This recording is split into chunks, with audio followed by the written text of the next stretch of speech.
له تاسو دواړو څخه مننه. اوس هر یوه ته 15 دقیقې وخت ورکول کیږي تر څو خپلې آخري خبرې د وروستیو ویناو په شکل باندې وړاندې کړي. مهرباني.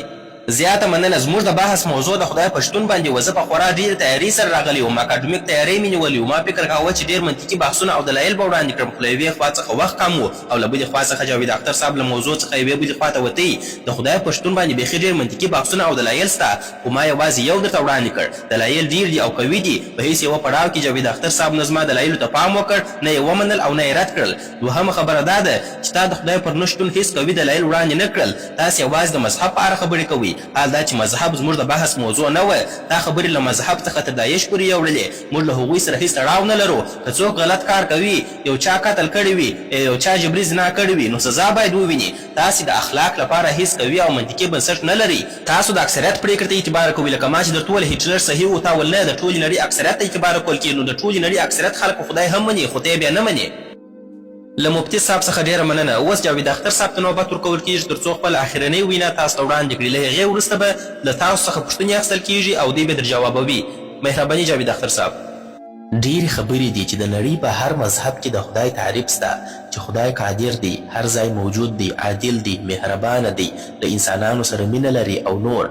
خو زه چې دې نړۍ ته ګورم نو داسې کوم ستر ځواک نه وینم چې هغه دې د انسان د ګټې لپاره یو څه کوي. کمزوري دې وژغوري، مرسته دې وکړي، یا دې ظالم شاته پورې وهي. نه مې نن لیدلي دي او نه په تاریخ کې.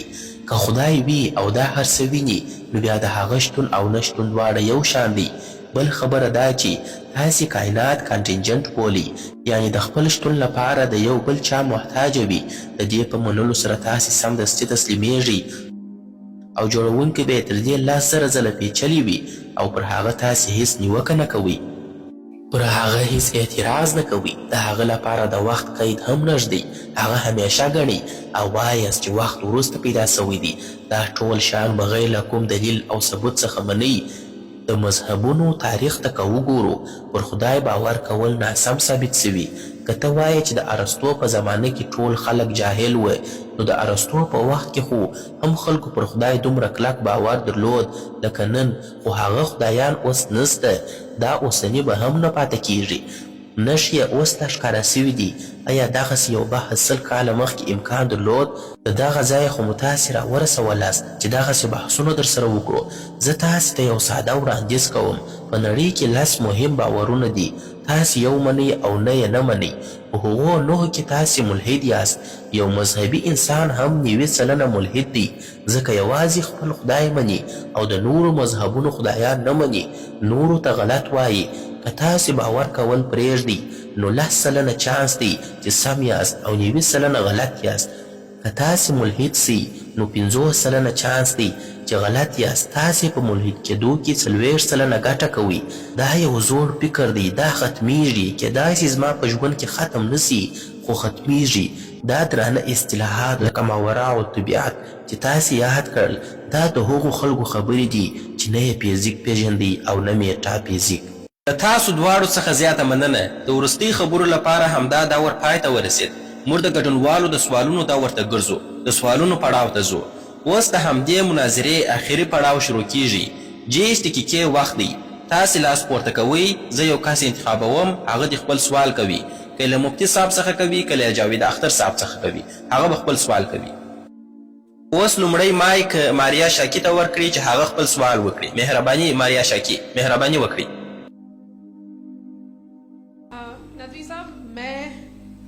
खुदा को मानती हूँ। पहले मैं इसी प्रमाइस से शुरू कर रही हूँ और ये बता रही हूँ आपको, मैं मानती हूँ। लेकिन कुछ सवाल हैं जो जावेद साहब ने उठाया, उसका जवाब आपको देना चाहिए। पहला सवाल ये कि गजा में सालों से छोटे बच्चे मर रहे हैं, वो उनको अगर खुदा मर्सीफुल है, हम मानते हैं कि अल्लाह ताला में बहुत ताकत है, तो वो बच्चे क्यों मर रहे हैं? दूसरी बात ये कि अगर कंटिजेंसी की जो आप बात करते हैं, पूरे मुस्लिम ममालिक मिल करके भी उन गजा के बच्चों को क्यों नहीं बचा पा रहे हैं? क्योंकि अगर वो चाहते, क्योंकि अल्लाह ताला उन पर हुकूमत करते हैं, सब पर हुकूमत करते हैं, तो वो उनको क्यों नहीं बचा? ګوره تاسو وویل چې په غزه کې ماشومان وژل کیږي. دلته دوه لیدلوري دي، یو الهادي لیدلوری دی چې خدای نه مني، او یو خدای منونکی یعنی الهي لیدلوری دی، هغه چې د خدای شتون مني. ماشومان په دواړو کې مړه کیږي. زموږ لیدلوري وایي چې هغوی ته بدله او اجر ورکول کیږي، تاوان به یې جبران کیږي. خو الهادي لیدلوري وایي چې د هغوی مړینه بې ځایه ده، هیڅ بدله نه ورکول کیږي، ځکه چې د دوی په وړاندې د آخرت یا د خدای هیڅ تصور نسته. تا بیا وویل چې خدای مهربانه دی، نو دا ولې نه دروي؟ ما درته وویل چې د خلکو ترمنځ یو غلط فهمي سته چې خدای یوازې مهربانه او ځواکمن ګڼي. د خدای یوازې دغه دوه صفتونه نه دي، د خدای نور صفتونه هم سته. خدای حاکم دی، پوه او حکمت والا دی. که په دې نړۍ کې چا د کوم تکلیف رسیږي او خدای د هغه مخه نه نیسي، دا ځکه چې خدای انسانانو ته د ارادې ازادي ورکړې ده. زه دا خبره په یو مثال کې نور هم واضح کوم. که یو ډاکټر و یو ماشوم ته ستنه ورولګوي، معلومه خبره ده چې ماشوم ته تکلیف رسیږي، د ماشوم د محدود او کوچني فکر له مخې له ده سره غلط څه کیږي او ډاکټر بد ګڼي. اوس که دې ته لږ په پراخ نظر وګورو، موږ ته فقط دونه ښکاري چې په غزه کې وژنه روانه ده، خو د دې تر شا چې هغوی ته به څومره بدله ورکول کیږي، د دې اصلي حقیقت او پراخ تصور خدای ته معلوم دی. نو موږ باید له یو کوچني نکتې څخه د یو غټ څه په اړه قضاوت ونه کړو. جاوید اختر صاحب، ته چې خدای نه منې، ته د غزې د ماشومانو په اړه څه وایې؟ زما مطلب دا دی جاوید اختر صاحب، ته چې خدای نه منې، د غزې د ماشومانو په اړه څه ویل لرې؟ انساني ټولنه هغه وخت له یو او بل سره ګډ ژوند کولی سي چې په خپل منځ کې مینه او محبت سره وکړي، یو د بل احترام وکړي. له دې ما سیوا دا هر څه امکان نه لري، دا هر څه امکان نه لري چې وسي. بیا ځینې کسان فساد کوي، ظلم کوي، تیری کوي. په تاریخ کې موږ لیدلي چې دا فساد کیږي، ظلم کیږي، دا هر څه ډیر بد کیږي. او دا که ته وایې چې دوی ته بدله ورکول کیږي، آیا دا د دوی د وژنې بدله ورکول کیږي؟ آیا دا د دوی بدله ده چې ورکول کیږي؟ آیا دا هغه بدله ده چې دوی وژل کیږي او بیا دا بدله ورکول کیږي؟ ندوي صاحب، دا کائنات خپله خالق دی. دوهم سوال دا دی که په پوهه او حکمت کې د نړۍ د ټول فساد او شر زغمل شامل وي، نو که زه د خپلې ازادۍ څخه استفاده کوم، بیا خو زما دا ازادي او د خدای د حکمت او پوهې ترمنځ خلاف راځي. ځکه که زه د هغه څخه مخالفت کوم چې په غزه کې څه روان دي، ګواکې زه د خدای د ارادې مخالفت کوم یا د خدای د پوهې او حکمت مخالفت کوم. مهرباني وکړئ مفتي صاحب جواب ورکړي. تا دوه سوالونه وکړل. لومړی دا چې تا وویل چې ستاسو دا نظریه ده چې دا کائنات خپله خالق دی، یعنې خپله همدا کائنات د ځان او نورو پیدا کوونکی دی. دا څومره بې منطقه خبره ده. یعنې زه به وروسته شتون ولرم او اوس هم زه شتون لرم، یعنې په یو وخت کې هم موجود یم او هم نه یم موجود. دا خو هیڅ حقیقت نه لري. ستا دوهم سوال دا دی چې که په اشغال سوي فلسطین کې د انسان د ازادې ارادې له کبله ماشومان وژل کیږي او خدای د دې مخه نه نیسي، دا خلاف او مخالفت دی. نو دا راته ووایه چې په امتحان کې یو زده کوونکی غلط جواب لیکي، آیا امتحان اخیستونکی کولی سي د هغه مخه ونیسي؟ ولې نه نیسي؟ آیا دا خلاف او مخالفت نه دی؟ انسان ته ازادي ورکړل سوې ده، نو ځکه یې مخه نه نیول کیږي. که همدا ازادي انسان ته نه وای ورکړل سوې، بیا به مو ویله چې موږ روباټان پیدا سوي یو. په غزه کې وژنه کول معنا د انسان د خپلې ازادۍ څخه غلط استفاده کوي. معنا دا چې دا انسان د خپلې ازادۍ څخه غلط استفاده کوي او نسل وژنه کوي. سوال کوونکي مفتي یاسر ته بلنه ورکوو چې خپل سوال وکړي. مهرباني وکړئ یاسر صاحب، خپل سوال مو وکړي. ښاغلی جاوید اختر صاحب، زما سوال له تاسو څخه دا دی، ته یو شاعر یې، ته ځکه شاعر یې چې ستا استاد شاعر و، او هغه ځکه شاعر و چې د هغه استاد شاعر و. همداسې مخته پسې ولاړ سو او ولاړ سو او هیڅ ځای به ونه درېږو. بخښنه غواړم، ته به هیڅکله شاعر نه سې، خو ته اوس شاعر یې، شعرونه دې سته، یعنې ته یو ځای نه یو ځای درېدلی. زما سوال دا دی چې په علت پسې علت وي، په هغه پسې بل علت وي او په هغه پسې بل، معنا همداسې مخته پسې ځو. آیا همداسې مخته پسې ځو او که یا پر یو ځای باندې هم درېږو؟ زما سوال همدا دی چې همداسې مخته به روان یو که یو ځای درېږو؟ زه یې نه منم. چې نه یې منم نو همداسې ادامه پسې ورکوم. تاسې بیا یو ځای درېږئ. بال څنګه جوړ سو؟ جزیره څنګه جوړه سوه؟ سمندر او اسمان څنګه جوړ سول؟ او بیا یو دم خدای ته ودرېږي. بیا به سوال نه کوې چې خدای بیا چا جوړ کړي دي؟ ځکه هر چا چې خدای جوړ کړي دي هغه شاید ډېر پیچلی جوړښت ولري، خو تاسې وایاست چې نه، خدای له ازله څخه و او همیشه دی.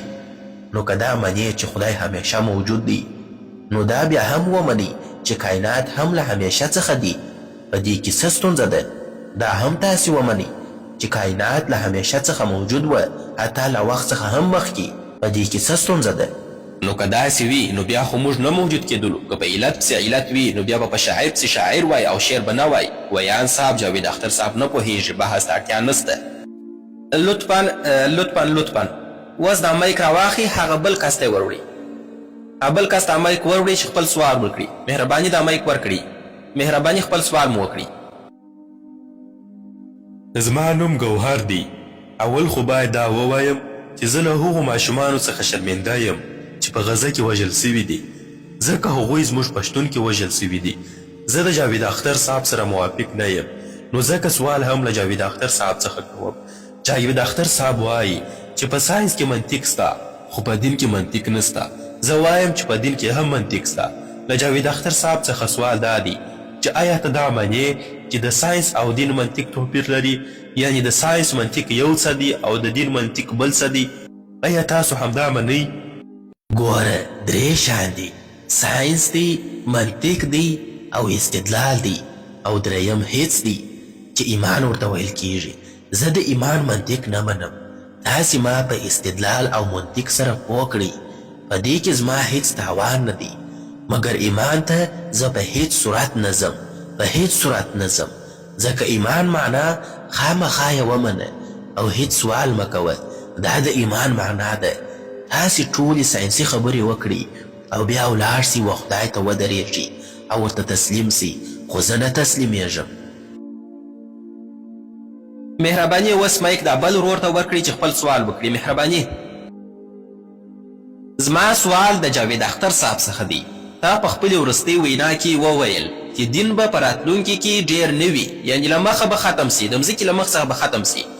خو د اکسفورډ پوهنتون د 2011 کال یوه مطالعه ښیي چې پر خدای باور درلودل د انسان په فطرت کې شامل دي، او وایي که څوک دا فکر کوي چې دین به په راتلونکي کې ختم کړي یا به ختم سي، نو دا د هغوی غلط فهمي ده. د دې په اړه ستاسو نظر څه دی؟ ستاسو نظر د دې په اړه غواړم. مهرباني وکړئ ما ته جواب راکړئ. خو زه یې بیا نه منم. جاوید اختر صاحب د هغو سره معلومات او ډیټا موجوده ده. معلومات به د اوس وخت وي، د راتلونکي معلومات خو نسته ورسره. د راتلونکي 100 کالو د معلوماتو شتون خو له موږ سره اوس نسته. شاید دا د دوی رایه وي، خو څومره چې زه پوهیږم انسان ورځ په ورځ هوښیاریږي او منطقي کیږي. په لویدیځ اروپا کې د خدای نه منونکو یعنی ملحدینو فیصدي بیخي زیاته ده. هلته کلیساوې خالي سوي دي. اوس مایک دا بل ورور ته ورکړي چې خپل سوال وکړي. مهرباني خپل سوال مو وکړي. مهرباني وکړي. زما نوم دیپک دی او زما سوال له جاوید اختر صاحب څخه دی. څوک چې خدای منونکي دي هغوی ګډې ټولنیزې خوښۍ لري، لکه هولي ده، کرسمس دی، دیوالي ده، اختر دی. په الحاد کې څه شي سته؟ الحاد څه شي لري؟ په دې اړه تاسو ماته یو څه ویلی سئ؟ په الحاد کې داسې کومې ورځې سته؟ ښه، تاسې ټول سوالونه ولې له ما څخه کوئ؟ خو د مفتي صاحب څخه هم یو سوال وکړي. هر دین د خپل ځان د چلولو لپاره یو تفریحي څه ته اړتیا لري. د همدې لپاره له میلاد څخه 400 کاله وروسته کرسمس له اپریل څخه ډسمبر ته راوړل سو، او دا خوښۍ هیڅ په دین پورې اړه نه لري، ځکه دا ټول د عوامو خوښۍ وې. اوس دین په ځان پسې تړلي دي. همدې جشنونه اصل کې مذهبي نه وه، بلکې موسمي او کلتوري وه. مذهبونو په ځان پسې وتړل. ما ته ګوره، زه ملحد یم، زه اختر لمانځم، دیوالي لمانځم، هولي لمانځم او کرسمس هم لمانځم. دا په دین پورې تړلي نه دي. له هر دین څخه ټول شان راواخله او پاته نور ټول پرېږده. زما سوال د مفتي صاحب څخه دی. خدای د زمان محدودیت نه لري، نو آیا خدای دونه مغلقه هستي ده چې انسان ذهن نه پوهیږي، او خدای په ځمکه کې انسانانو ته آزاد اراده ورکړې ده؟ نو ته د خدای په اړه په خبرو کولو ولې خپل وخت ضایع کوې؟ تو خو باید پر دې خبرې وکړې چې دا ټولنه څنګه ښه کړو. ما نه دي ویلي چې خدای پیچلې یا مغلقه هسته ده. د خدای لپاره د مغلق لفظ کارول مناسب نه دي. شان یې پیچلی او مغلق وي. خدای یعنی شی نه دی چې لابراتوار ته یوسې او د یو آلې په ذریعه وګورې او ووایې چې دا خو ډېر پیچلی او مغلق دی. دا چې ته هغه په بشپړه توګه وپېژنې یا په ټولو حکمتونو یې خبر سې، دا امکان نه لري، ځکه چې هغه بیخي زیات حکمت والا او پوه دی او ته نه یې. اوس مایک راواخلي و دغې خور ته یې ورکړئ چې خپله پوښتنه وکړي. مهرباني وکړئ خپله پوښتنه مو وکړئ. مهرباني. नाम उर्सुला है। मैं दिल्ली यूनिवर्सिटी की एक स्टूडेंट हूँ और मैं स्टूडेंट फेडरेशन ऑफ इंडिया से हूँ।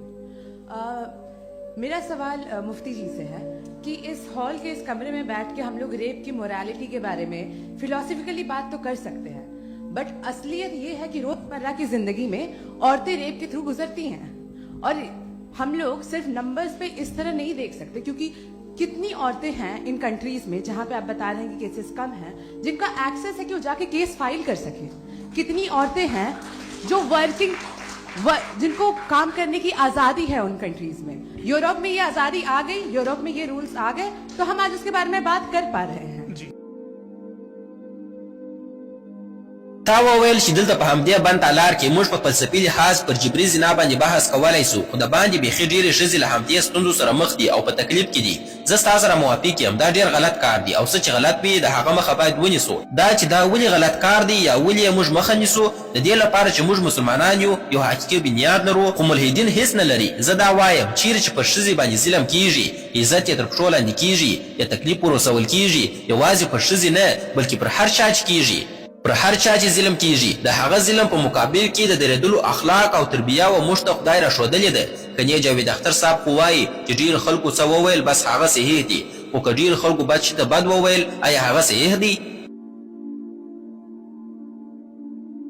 مفتي صاحب که ما دا جمله ویلې وي چې د اکثرو خلکو خبره معتبره ده، نو زه بیرته خپله خبره اخلم او پر دې خبره پښیمانه یم. زه خو تاسو دا خبره وکړل او همداسې مو وویل. بس زه یې منمه. اوس مایک و دغه ورور ته ورکړي چې خپله پوښتنه وکړي، و دغه ورور ته خپل مایک ورکړي. زما نوم لایق رحمان دی. زما سوال له جاوید اختر صاحب څخه دی. د سید علیه رحمه نظریه ده چې د خدای د وجود په اړه انسان باید د عقل څخه کار واخلي، یعنې د خپل عقل په حد کې باید فکر وکړي چې انسان ته پکړه سوی دی. د خدای د پېژندلو هڅه باید وکړي، نه دا چې په بشپړه توګه د خدای څخه انکار وسي. اوس دا خبره ته څنګه تعریفوي؟ دا پوښتنه له ده څخه وکړله، ما څخه یې ولې کوې؟ ما خو د عقل په دایره کې خدای ولټوي خو پیدا مې نه کړ. له تاسو ټولو څخه ډېره مننه. که چیرې د دوی خوښه وي نو د همدې مناظرې دوهم دور هر وخت نیولی سو. بیا هم له تاسو ټولو راغلو مېرمنو څخه ډېره مننه، له مفتي صاحب او جاوید اختر صاحب څخه هم ډېره مننه. له تاسو ټولو څخه ډېره مننه. وخت خلاص سو.